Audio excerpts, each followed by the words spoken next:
What is the soul?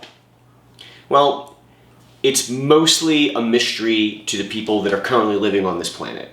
But what I have come to understand about it is that it is a container made entirely of emotional material that is able to contain all of our beliefs, desires, passions, memories, and errors, or trauma, if you'd like.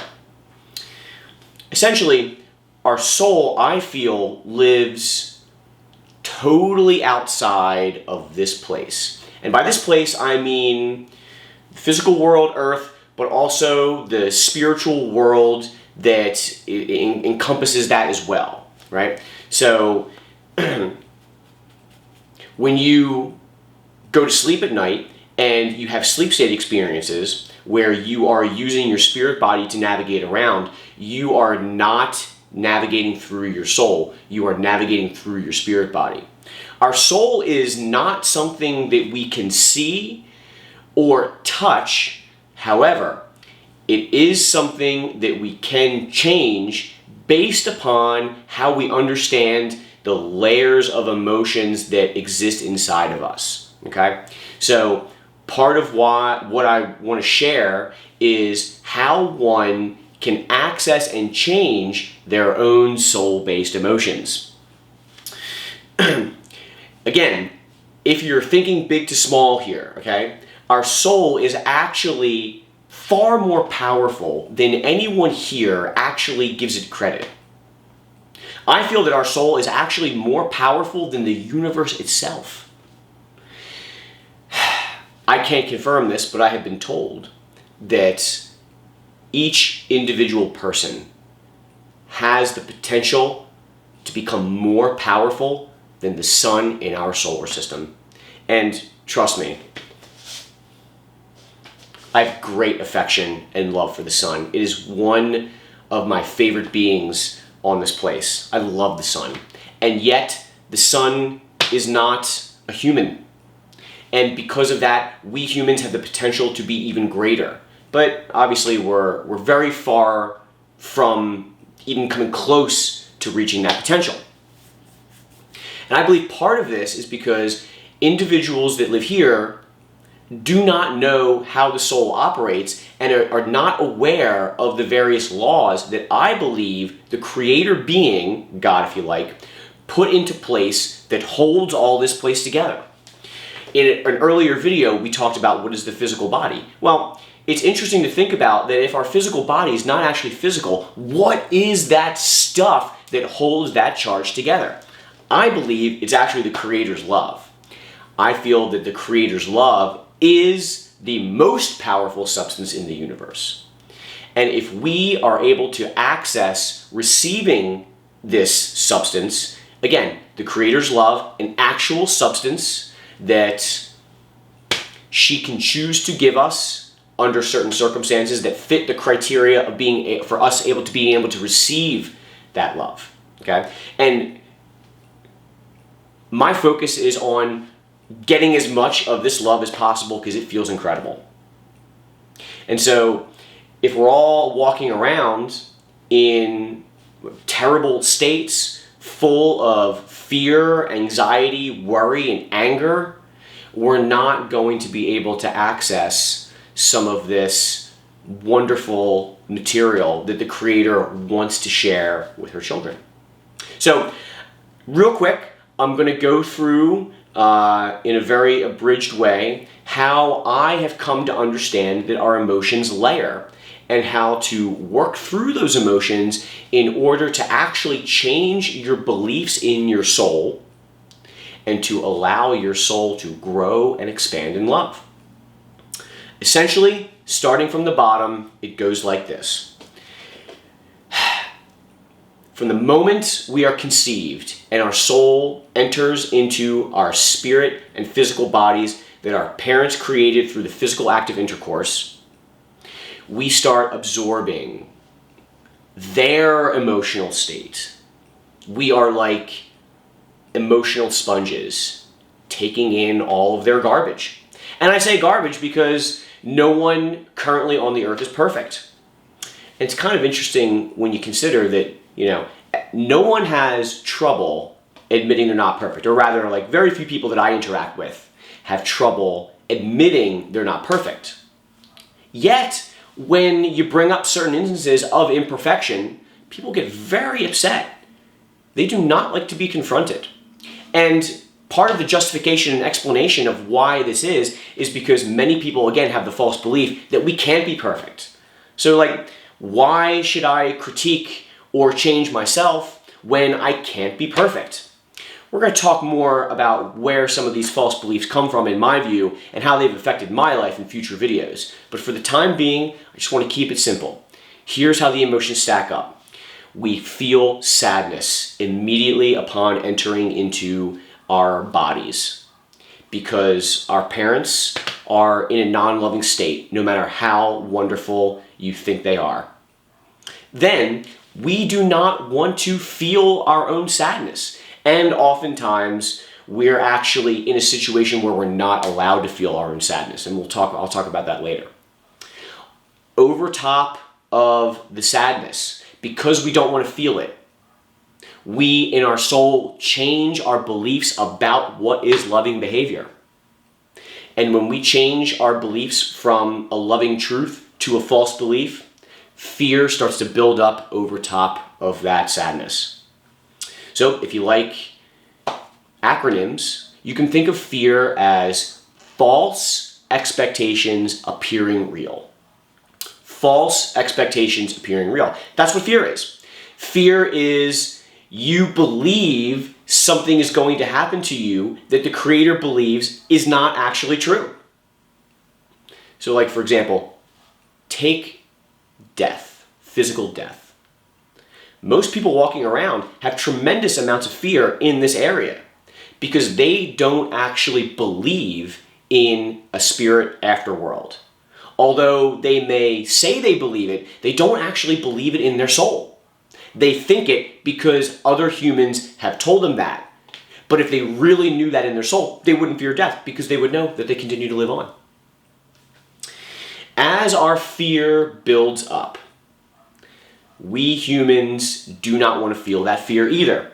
So, we develop mechanisms or engage in addictions to be able to cover that emotional fear. And folks, an addiction can be anything. Yeah, it can be meth or heroin or cocaine or any of these other kinds of things, opiates that people engage in. But really, that's kind of lazy. If you're sitting there and you're saying to yourself, well, you know what, I don't smoke meth, or I don't do heroin, right? I don't have an addiction. Wrong. Everything's an addiction. Coffee is an addiction. Most of the food, most of what we think is food that we eat is an addiction. There's also emotional addictions too. Having someone agree with you all the time is an addiction. Needing someone to validate your life view, your perception of how this place is, can be an example of an addiction. And in fact, it's these kinds of addictions that we're born into, where we have to keep the beliefs of the people who have raised us alive. It's their addiction. How about, like, take the United States, for example, right? The United States has engaged in many non-loving actions throughout the world all the time. Most people do not want to come to terms with the fact that the country that they have a lot of jingoistic nationalist pride in actually has exhibited non-loving behavior, right? So that's an addiction. For someone to expect that another person sees the way that they see things, okay? When our addictions are not met,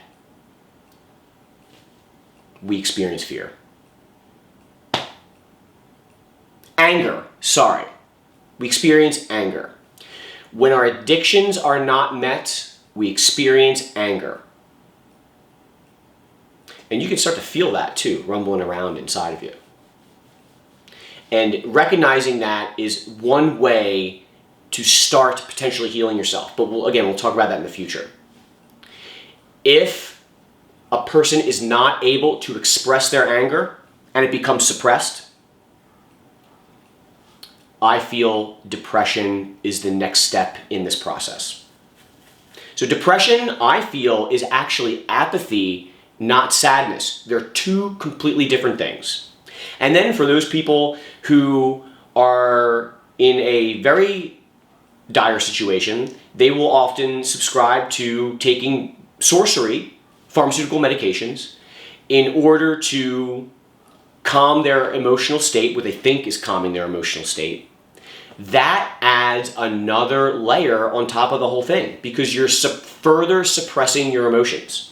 So if our emotions start from our soul and then crystallize down into our they start from our soul, they crystallize down into our spirit body, and then they crystallize down into our physical body, right? It goes like this. Sadness is stored in our soul, fear is over top of it.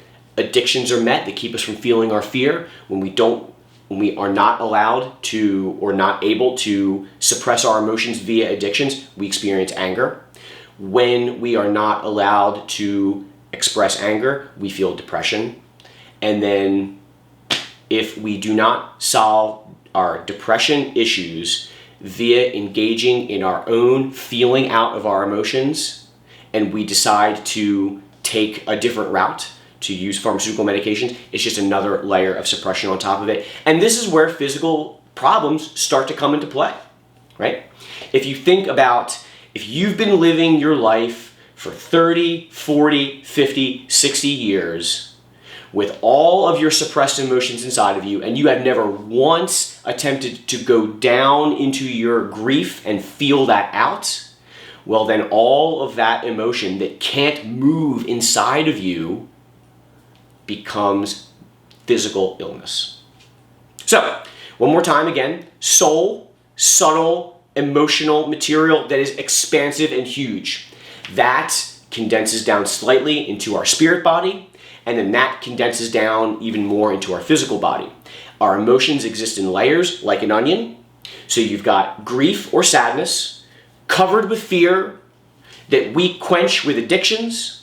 When we don't get our addictions met, we experience anger. If we don't express our anger, we experience depression.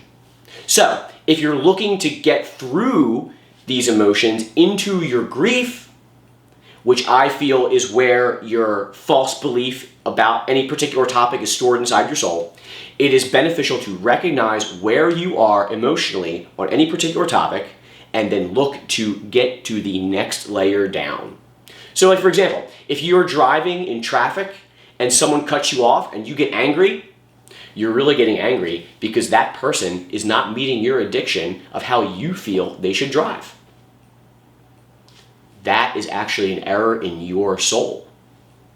That's not to say that the person who is acting out this way in the physical world is not acting in a loving way themselves, but we love to blame other people for our problems. And what I'm saying is that if we take the kind of view that we are attracting or playing a role in attracting everything that we experience, we can start to self-observe. So if I'm sitting in my car and someone cuts me off and I get angry, I can recognize, oh, I've got anger right here. And it's not anger at the person. It's actually anger from a far event long time ago that has been suppressed and is coming back up.